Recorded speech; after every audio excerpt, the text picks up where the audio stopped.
Morning, good to be here. Look forward to this group. I think all players are pretty attacking, so we'll see how it pans out. Well, the O'Sullivan break-off didn't bode well. Yeah, it might be a bit rusty.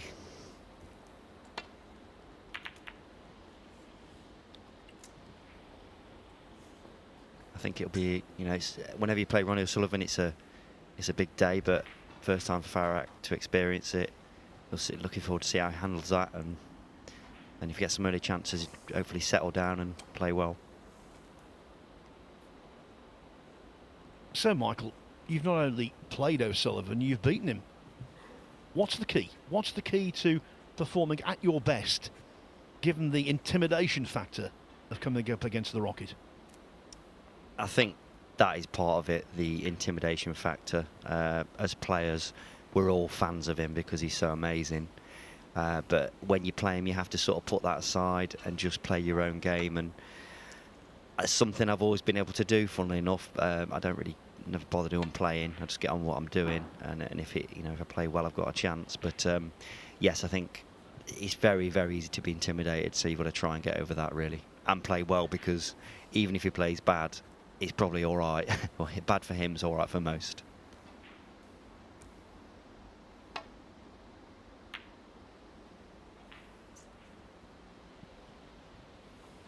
Well, I think that's the key with professional snooker. You don't have to play your best to win. You just have to play better than the other guy on the day. And sometimes even that isn't sufficient. Yeah, the way snooker's, the way it's played, you can sometimes play better in a way than your opponent and still lose, you know, if they miss and not leave anything. So it can be quite frustrating like that. So you've got to try and keep your mind on the job and stay in the moment and just take your chances when you get them. But yeah, we'll see. He's put a good red there, not quite landed. So if he puts the white that side of the table, he's played a good shot there. Farakh Well, he's Ajaib. not got anything simple here.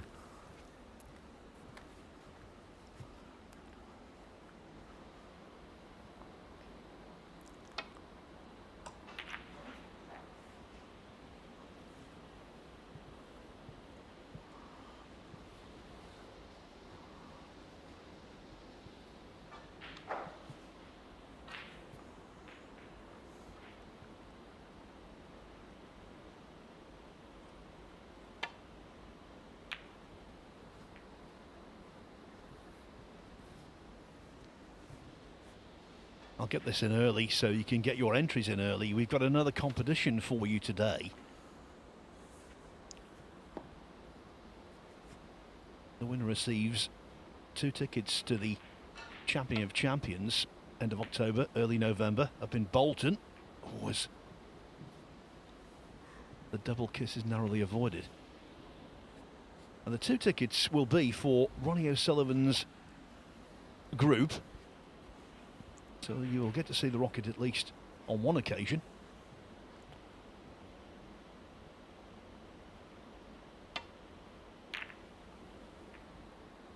The question is,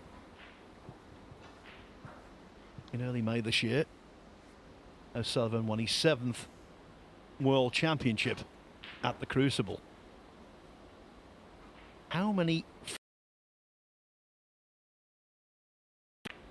on the way to winning the World Championship this year? So how many frames did Ronnie O'Sullivan lose on the way to winning the World Championship this year? Answers on Twitter, please, to the official Championship League Twitter, which is @CLSnooker. Well, we'll give you the answer, as we always do, this evening. Well, Farakh's plotted 2 good reds already in this frame, so he's got a tough pink here, and he'll have a good chance if he gets on a red. A big shot. Just cut it too thick. Farakh Ajaib. 1.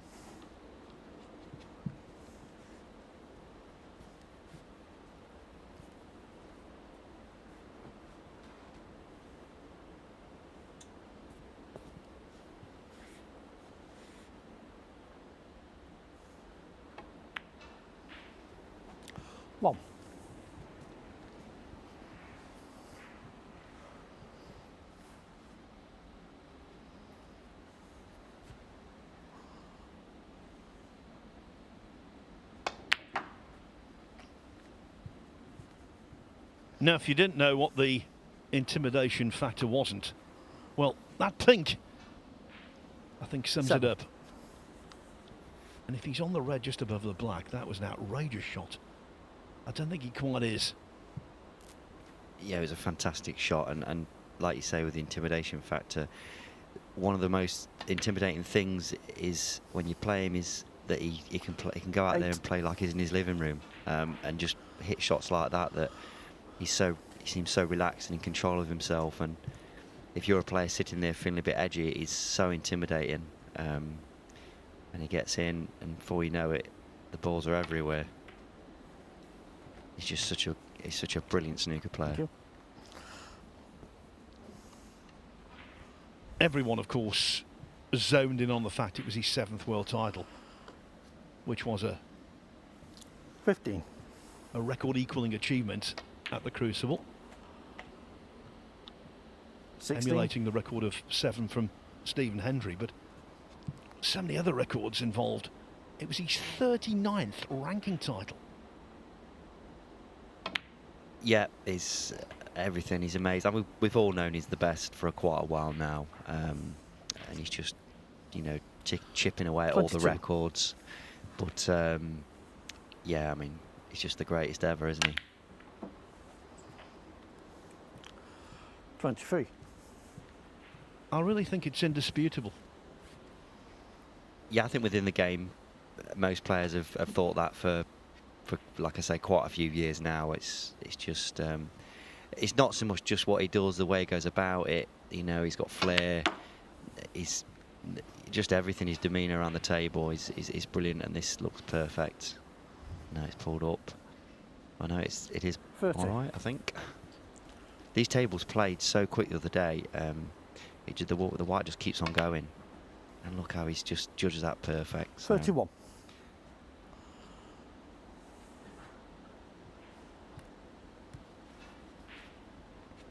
Like, this isn't easy. It's not a gimme, but just hits it lovely. The timing was exquisite. 37. Yeah, he can always seem to sort of get that feel very early on with the table. 38. I mean, like I say, these tables are really quick, and he finds the pace so quickly and so easily, or seems so easily. But that's mainly because he's so in control of his cue action and his technique that he can 45. he can get that judgment of pace so early. A lot 46. of players, they're a bit edgy, so things aren't quite working like they should, and you keep running out of position. But look, now he's in, and he just looks so relaxed. I mean, it helps being 7 times world champion as well. 53. 54. The referee is Dave Ford, who's having to be kept on his toes to keep up with this pace. 60. Yeah, he's just an artist. 61.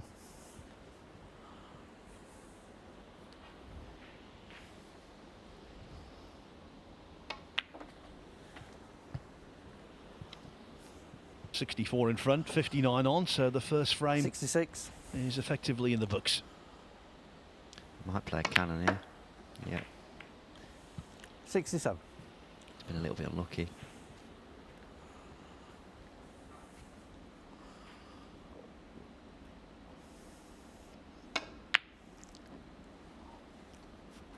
He was almost very lucky there. The blue nearly went 67. in off the green. 67 should be enough. I think Ajaib is just coming back because it's the first frame and he wants to knock a few in. With regard to getting snookers, I think that's an unrealistic possibility. 1. Yeah, it's the right thing to do. Get a few pots under your belt and try and get the pace of the table, because he's not out of it yet. It's these short matches that can turn pretty quickly, so he's got to hold on to that.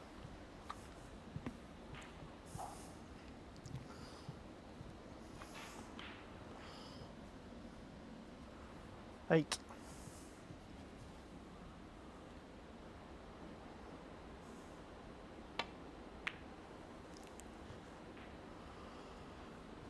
Farakh Ajaib, 8. I think if I was playing O'Sullivan, one of the problems I'd feel as though I was some form of hindrance because he plays so quickly. Normally, if one player dictates the pace of a match, it's a slow player who grinds the other one down. But with him, I always find that players do tend to speed up. Yeah, I think for a slow player to slow it down, you know, people have got to miss and give them a chance to do that. But with Ronnie, just if he gets to the table and he gets the balls open, and he'll just keep potting. So it's nothing anyone can do about it. Yeah, if you just keep potting balls, you know, nobody can do anything about it, and that's what he does a lot. I also feel psychologically a lot of players go in against him and have imposter syndrome. They feel inferior, and they are. But the point is, you've got to try and bridge that gap and tell yourself, I can beat him on my day. Yep, 9. definitely. You know, he is, whenever you play him, you're the second best player out there. But you've got to sort of remind yourself that the way snooker is as a game, it doesn't. You know, if you get to the table and take your chances, 15. it doesn't matter who you're playing, and you've got to sort 17. of believe that you can play to a level that's good enough to win. So it's easier said than done, but 20. you know, it's doable. It happens all the time. 24. And of course, he's fellow top players. They don't have that problem. They know they can compete. 29. Yes, they have, obviously, with the success they've had, all the top players, they've got that belief instilled in them, so they can easily compete. They're brilliant players in their own right, but when it's an inexperienced 35. player, sometimes you can see them sometimes wilt a little bit. But you know, it's hard. It's a tough game. When you're playing the best ever, it's even harder. 42 on the frame. Ronnie O'Sullivan. Well, that was a swift, an impressive, an eye-catching start to the new season for Ronnie O'Sullivan, with breaks of 67, then 42. In the blink of an eye, he leads Farakh Ajaib 1-0.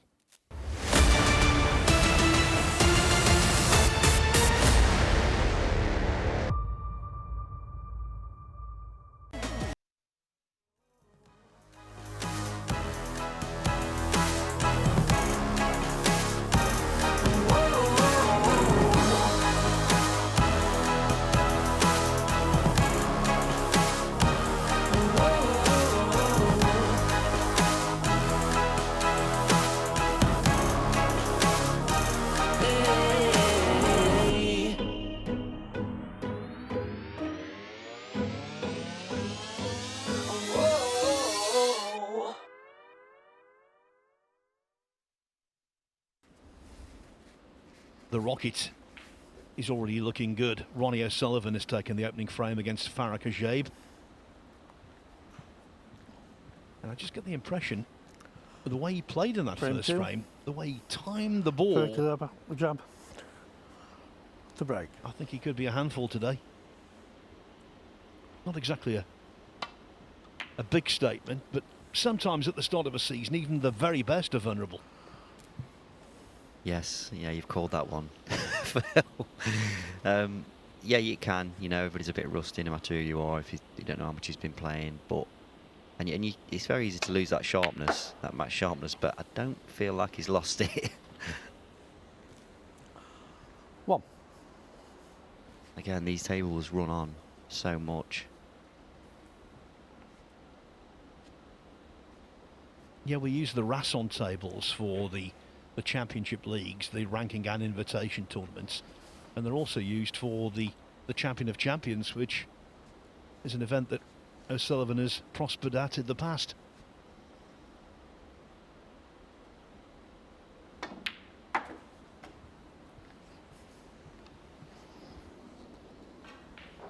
And he makes that look so easy, 5. but is it that perfect again? He's going to, I don't know, he's thinking about getting on the black here, might play a cannon. Yeah, we might try and nudge the red out of the 6. way here. He's absolutely perfect to play if he needs to be. He needs to. Yeah, perfect. Just getting on that black perfect off the 30. off the red before was such a good shot. It's so easy to not get there. Then you've got to play a tougher cannon, but 14. played it perfectly again. And now he's got a great chance.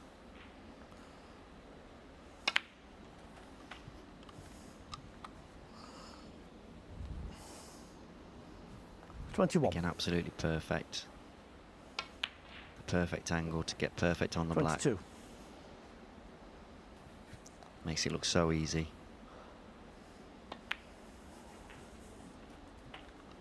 And to be able to get that perfect on every shot, you've got to be in control of yourself, 29. and your emotions, and he's just so relaxed. 30. I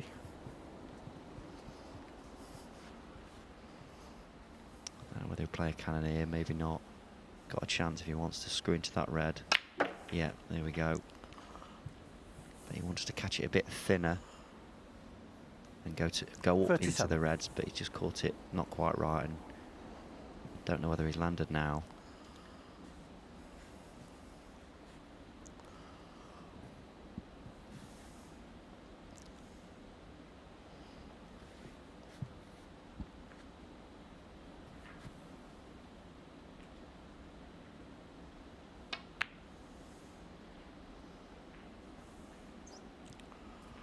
Ronnie O'Sullivan.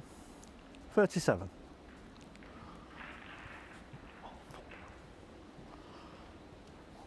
Yeah, he looked a little bit unlucky not to get on a red there, but he didn't quite get the cannon that he played. He hit the red a bit too thick and then come down the table, so he'll probably be a bit upset with the cannon he played, but I don't think there's too much easy on Farakh.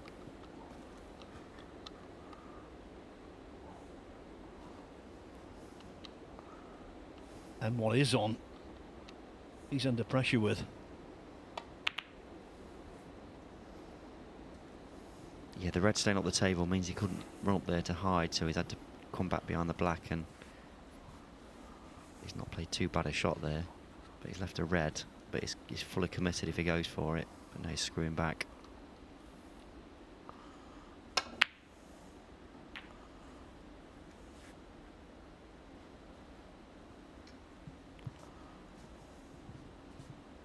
Has he possibly left this red over the green pocket through a gap? Yeah, I think he might have.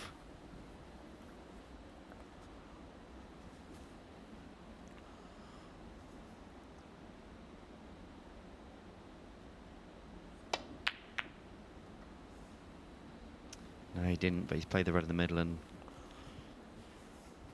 might have got away with that.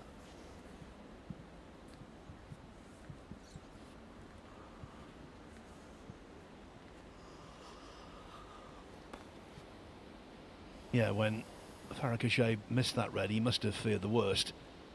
But he's got fortunate cover on two reds, and the other two reds on the left-hand side of the table won't pot.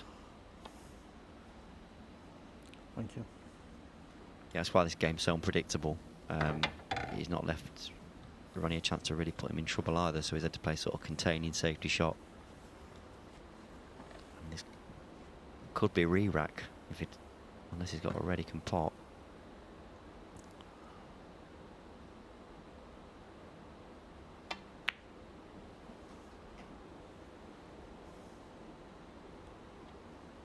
One. So now he's got a good chance. But as you say, Michael, the surface of this table is so slick. It's such a quick table, and again, Ajaib is fooled. Taking a leaf out of O'Sullivan's book, though, and switching to left-handed. Well done. Yeah, very good, but I don't know whether he's on a red now. I always feel with these tables you get a full bounce, so if you're coming off 8. more than one cushion, to judge the pace, it's very rare you're short. So you've got to judge that pace, learn that.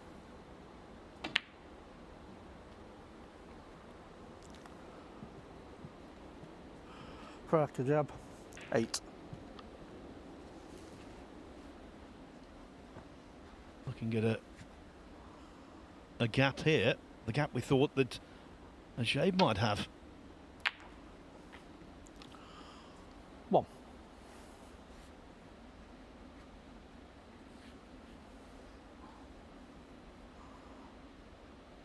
always thought I'd like to know where Ronnie'd be ranked if he just played left-handed. It's impossible to say, Three. but he'd definitely be in the top 64 for me. Yeah, I don't know really. I don't know, Four. but it'd be interesting, but we'll never know, obviously. I actually commentated on the match where he decided for the first time to play pretty much every shot left-handed. It was years and years ago. It was in the old Matchroom League against Peter Ebden. 11. And although it was a league, they used to have a finals weekend, knockout, semi-final and final. And he lost the first frame 12. playing conventionally from the right-hand side, and then started playing everything left-handed. Ended up winning the match. And of course we were all astounded afterwards. 15. Peter Ebden wasn't best pleased, and to be honest, without prior knowledge I could understand why, but then 16. as the weeks and months went on, we realised just how good he was left-handed. Yeah, I think back in the day it was seen as a bit disrespectful, wasn't it? But I think now a lot of players do it. You know, rather than use the rest, they'll play little shots with the 23. opposite hand. But yeah, so he's sort of changed the game in that way. 24. It's not disrespectful. It's just another way of playing, isn't it? Around that time he played a few shots against Alain Robidoux in the World Championship, one-handed. Yeah, Alain wasn't too pleased at the time, was he, in the World Championship? No, but 31. like I say, attitudes have changed to it. Nobody gets upset anymore. 32.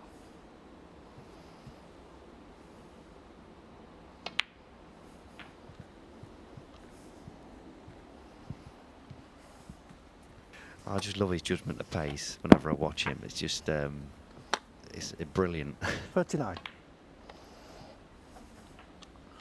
40. It just makes the game so much easier because he's always usually on the right, just the right angle. So the next shot's more simple, and it just that's his 47. biggest asset for me. His positional play. It's just crazy.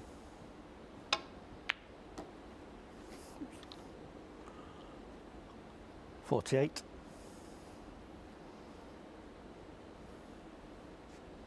Well, he looked just not perfect now, so his head's blowing up. He can't get his head around it.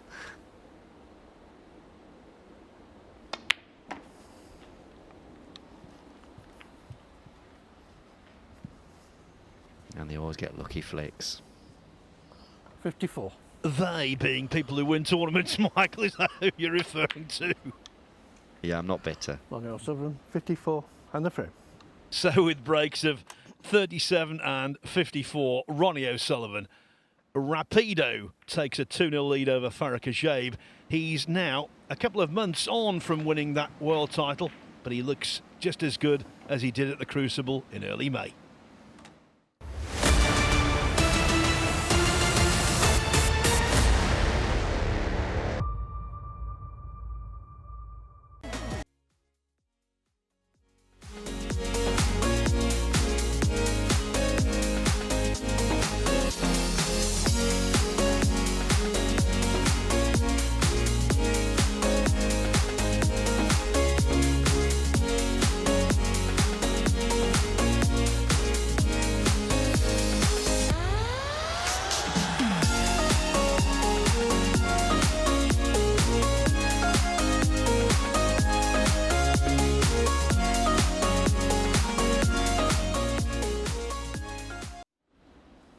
In these Bedvictor Championship League groups, it really does help if you get off to a flying start.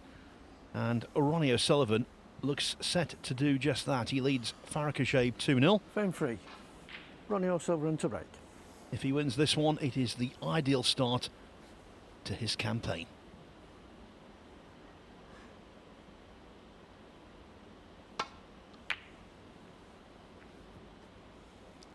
Of course, we'll talk about the way these groups work as the day progresses. If you get the most points, you top the table and go into the second phase of the event at the end of the month. But then if it comes down to ties, it's all about frame difference or a certain head-to-head. And then after that, it might come down to high breaks. It's already O'Sullivan putting himself in a good spot.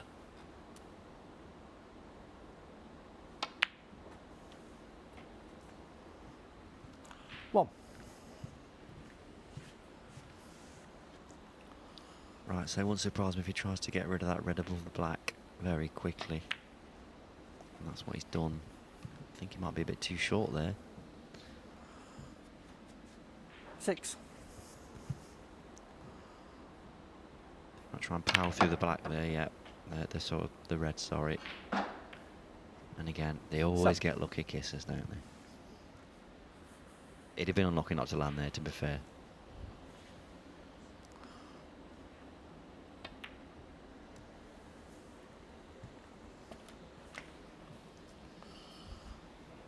When Michael said they at the 11. the tail end of the second frame, I was laughing. Throughout the 80s, 12. so many professionals were convinced that Steve Davis was the luckiest man alive. Then in the 90s, it was Stephen Hendry. Now, no one's suggesting O'Sullivan's the same. I suppose, though, 17. because he's always centre stage, when he does 18. have a little bit of good fortune, it's more heavily scrutinised. Yes, I will say if you want to be lucky, play better, and it will happen. 25. But like these little shots he's playing around there, he played the red before the black there with a little bit of side just to come away, and he was perfect on the 26. black again. And now he's just perfect angle again to get on the next red. It's so easy just to come a little bit straight, so you've got to screw off the side rail. But it's just every shot is the natural shot where the white's going. He's not got to create any angle. 33. Like, he'll make sure he's perfect again. And 34. it's so easy. Players get a little bit casual about that. Just over screw an inch. If you screwed a bit too much there, it was not perfect. And he's played a cannon, and I think he's landed.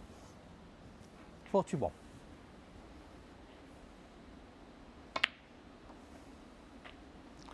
42. I said this last week, I'm not saying this with hindsight, and again, it wasn't exactly a major call, but when I saw the table and the way it was playing, I thought O'Sullivan would really relish 47. it. Didn't really know 48. how much practice he'd put in since that World Championship triumph. But there's no doubt, Michael, he's hit the ground running. Yeah, I mean, these two shots to get on the blue there, he's landed absolutely perfect. And to be able to do that, he's got to be, like I said before, 53. he's comfortable, which I suppose you're going to be after the success, obviously. But 54. he's just in control of the cue, and the white ball. It's just a bit too far there, funny enough, but generally he's just always perfect, and it is so intimidating watching him and when you're playing him. 61. But he is human. He will fail if you put him under pressure at times. So you've got to try and sort of 62. hold on to that. And but I don't think all hope is lost in this match, I think.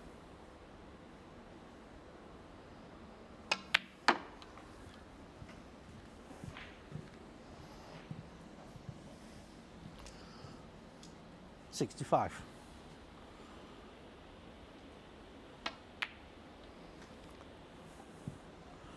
Ronnie O'Sullivan, 65. Well, maybe just a glimmer of hope.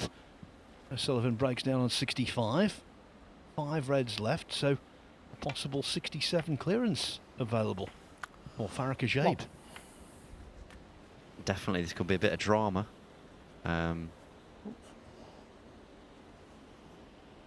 He's got a chance. They're out in the open.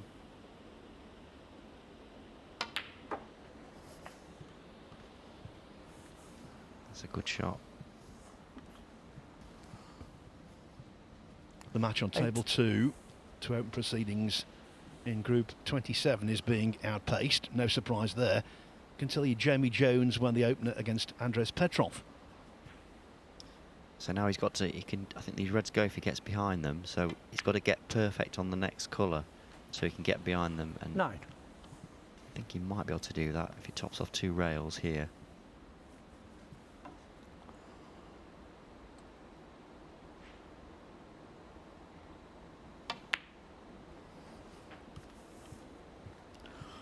Didn't realise the red might pass. But you see, we're before the difference between Ronnie O'Sullivan and Farakh. 60. Now he's not perfect again, so he's got to play a different shot than he wants to. And that's just why Ronnie's so good. He'd have got the perfect angle on the black to get perfect behind the reds. That control is incredible. Farakh Ajaib. 60.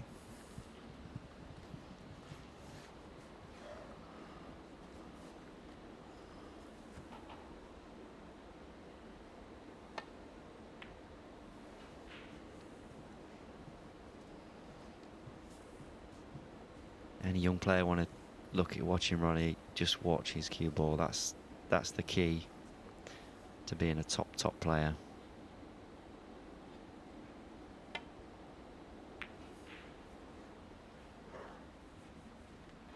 Yeah, so many attributes. Cue action, cue ball, scoring.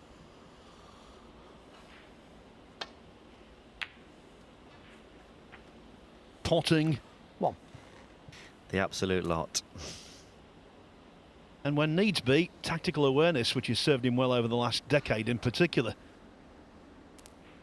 Yeah, I mean, Ronnie's just got everything.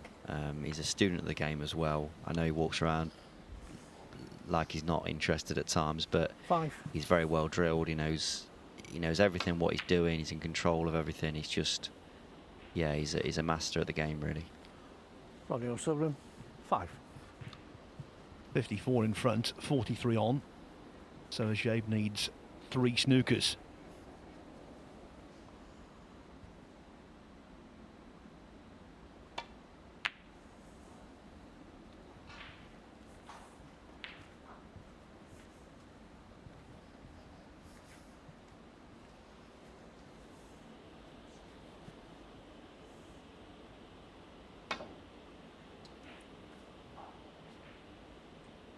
Well, there's one of them. 5. Now he needed 3 snookers or 1 snooker and a free ball. 4.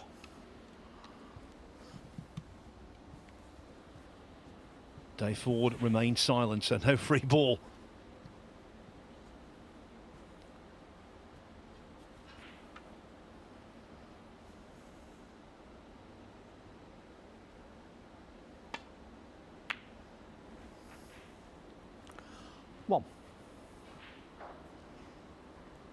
As for this black, it is an absolute must-make.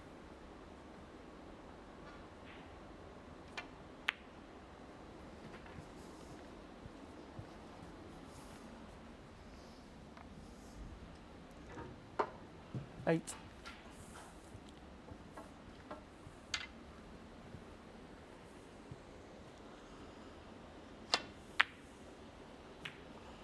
Thank you. Farakh Ajaib. 8. He's an impatient sort, O'Sullivan. The one thing you'll want to do is just slot this red away and get out of there. Yeah, he's a killer, so he'll want to try and kill it off as quick as he can.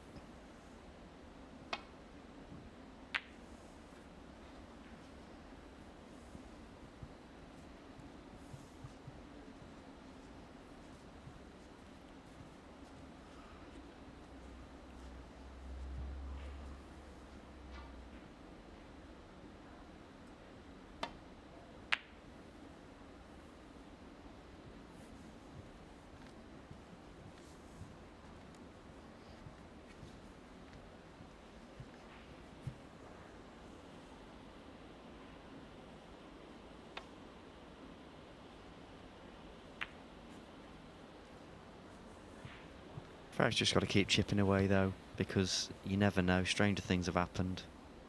Just keep playing the right shot and hoping. Now that seems like a really big misjudgment, but again, this table really is quick, even by pro standards.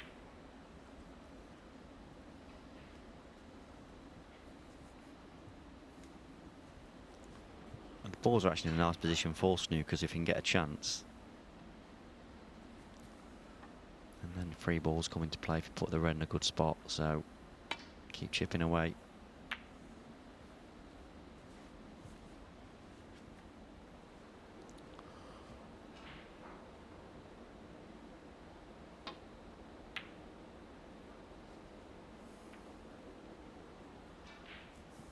They get all those kisses, Michael. That's what you want to say, isn't it? They. I'm just going home. I'm not watching this.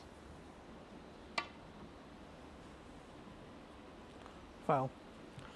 The best thing to do if somebody needs a snooker is put them in snooker themselves. So, yeah, he's won. Indeed he has. Ronnie O'Sullivan with breaks of 67, 54 and 65. That was very, very efficient and very quick. Ronnie O'Sullivan defeats Farakh Ajaib 3-0. Coming up after the break, Alexander Ursenbacher takes on Alfie Burden.